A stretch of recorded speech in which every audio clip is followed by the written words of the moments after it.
दुनिया के सबसे बड़े लोकतंत्र में लोकसभा चुनाव अब अपने चरम पर पहुंच गया है। सोमवार 7 मई को तीसरे चरण की वोटिंग होगी। उसके पहले विपक्ष के सबसे बड़े नेता राहुल गांधी ने रायबरेली से नामांकन भर दिया है। वे वायनाड से सांसद हैं और अमेठी से पिछला लोकसभा चुनाव हार चुके हैं। पहले ये कयास लगाए जा रहे थे कि वे इस बार भी अमेठी से चुनाव लड़ेंगे, लेकिन आखिरी वक्त में उन्होंने रायबरेली से लड़ने की घोषणा की। इसके बाद पीएम मोदी ने एक चुनावी जनसभा से कहा, डरो मत, भागो मत। उनका ये इशारा सीधे सीधे राहुल गांधी पर था कि वे अमेठी छोड़कर भाग गए। अब जबकि चुनाव अपने शबाब पर है, तो सूत्रों के द्वारा एक और खबर चल रही है। सूत्रों का कहना है कि इससे पहले पीएम नरेंद्र मोदी और बीजेपी राहुल गांधी के अमेठी छोड़ने को मुद्दा बनाकर जमीन पर उतर आए, वो एक और फैसला कर लें। ये फैसला है प्रियंका गांधी को लेकर। सूत्र बता रहे हैं कि कांग्रेस पार्टी प्रियंका गांधी को वाराणसी से चुनाव लड़ा सकती है। पीएम नरेंद्र मोदी वाराणसी से सांसद हैं और अगर प्रियंका गांधी उनके खिलाफ मैदान में उतरती हैं, तो यह एक बड़ा फैसला होगा। सभी जानते हैं कि वाराणसी बीजेपी के लिए एक सुरक्षित सीट है। अगर साल 2004 को छोड़ दें तो वहां से बीजेपी लगातार जीतती ही रही है।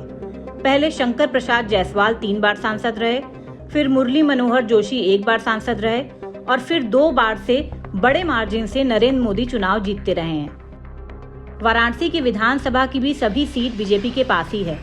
वहां बीजेपी का संगठन भी है और पीएम नरेंद्र मोदी का किया विकास कार्य भी। ऐसे में प्रियंका गांधी का वाराणसी से चुनाव लड़ना एक बड़ा टास्क है। इसे बहुत बहादुरी का फैसला भी कहा जा सकता है, क्योंकि नरेंद्र मोदी को वाराणसी से चुनौती देना आसान काम नहीं है।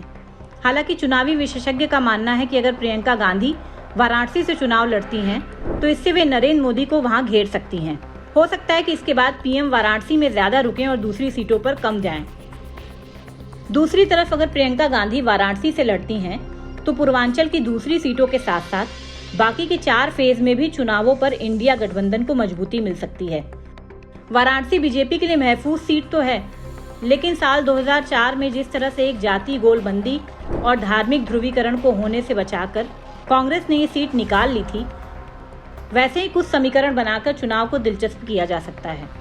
ऐसे में ये चुनाव डरो मत के नारे से एक स्टेप आगे जा सकता है, क्योंकि राहुल गांधी का अमेठी से हटना बीजेपी चुनावी मुद्दा बनाती दिख रही है।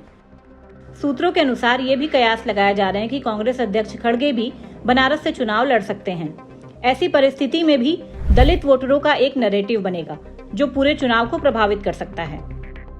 हालांकि ये सूत्र सिर्फ कयास में ही रह जाते हैं या फिर सच साबित होते हैं, ये तो नामांकन तक ही पता चल पाएगा, क्योंकि नरेंद्र मोदी 13 मई को वाराणसी से नामांकन कर रहे हैं। वहीं अभी तक वहां कांग्रेस के कैंडिडेट अजय राय ने 10 मई को नामांकन का ऐलान किया है। अब देखिए चुनाव आगे किस मोड़ पर जाता है।